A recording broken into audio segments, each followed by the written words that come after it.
waa uu iscasilayaa waana uu ka tanaasulayaa xubinnimadii baarlamaan ee loogu doortay magaalada Dhuusamareeb. Waa Saadaq John oo ay wararka qaar sheegayaan inuu iska casilayo xilka xildhibaan iyo Qoorqoor oo xildhibaannimada qaadanaya. Maxay tahay sababta?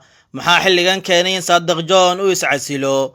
Waa halbeega wararkii warbixin degdeg ah oo aan ku eegi doono warar xasaasi ah oo soo baxaya. Saadaq John oo la sheegay inuu tanaasulayo madaxweyne Qoorqoor oo kursiga xildhibaannimo raba. Waa sidee xaaladdu? Maxaa isbedelaya?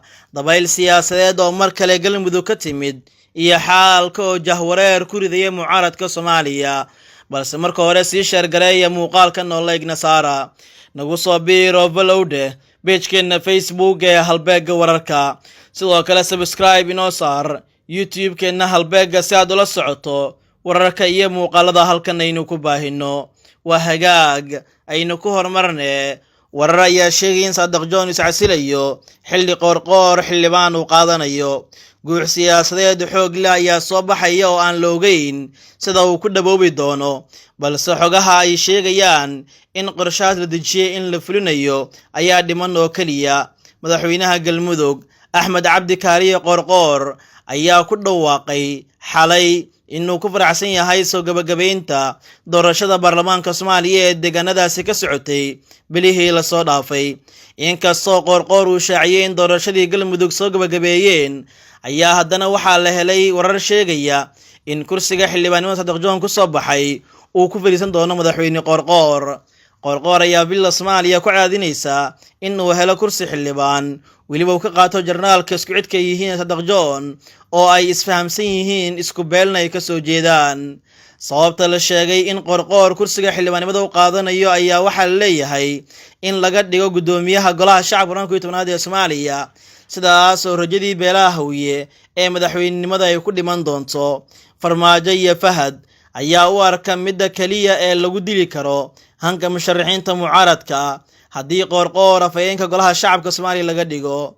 Jahwareer cusub oo dhanka hanaan qaybsiga beelaha awoodda ku leh Soomaaliya ayaa ku imaan doona haddii Hawiye gudoomiye baarlamaan la siiyo, markaas oo Digil iyo Mirifle heli karaan xilka ra'iisul wasaaraha. sidaas oo ay tahayna booska u baahnaan noqon karo ama booska u banaanaan doono oo kaliya Farmaajo oo madaxweynaha Soomaaliya mar kale ku soo laaban kara. Ra'iisul wasaaraha cusub ayaa markaas laga dhigi karaa Cabdi Lafta Gareen oo iska diiday inuu kursi xildhibaan soo qaato golaha shacabka buskiisana uga tanaasulay Sadogiisa Jenaraal Mahad Cabdiraxmaan Aadan.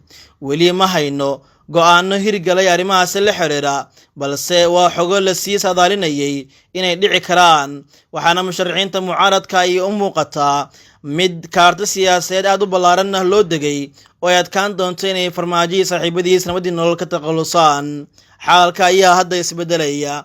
Mar kale Galmudug dabayl siyaasadeed oo saameynteeda wata ayaa ka soo yeeraysa. Madaxweyne Qoorqoor waxaa la sheegayaa inuu u lacageyn doono Saadaq John kursiga xildhibaannimo, markaasna uu isagu qaadan doono. Haddii Qoorqoor uu noqdo xildhibaan lagana dhigo gudoomiyaha baarlamaanka ee soo aadan, waxay taasi quus ku ridaysaa rajadii musharaxiinta mucaaradka Soomaaliya u dhashay beelaha Hawiye ay ku doonayeen kursiga ugu sarreeya ee villa Soomaaliya. Sidoo kale waxaa dhumaysa awood qaybsigii muddada dheer ee Soomaaliya ku soo jirtay ee hanaanka awood qaybsiga beelaha iyo sida loo kala sarreeyo. Saadaq John waxaa la sheegay in hadda uu aqbalay in kursiga uu ka tanaasulo haddii loo lacagaynayo, Qoorqoorna kursigaas uu qaato, balse weli laguma dhawaaqin qorshahaasi. Waxaa la saadaalinayaa oo isha lagu hayaa shirka Baydhabo iyo Digil iyo Mirifle waxa ay go'aan ku gaaraan, iyo haddii Digil iyo Mirifle ay ka tanaasulayaan xubinnimadooda gudoonka baarlamaanka oo muddo badan ay gacanta ku haysteen. Xaalku wuu isbedelayaa markan. Dabin siyaasadeed weyn ayaa loo dhigay musharaxiinta mucaaradka, taas oo u muuqata in looga takhalusayo. Daawado fikirkaaga iyo waxa ay kula tahay ku reeb qaybta hoose ee comments-ka tan iyo kulan dambe. Nabadgelyo.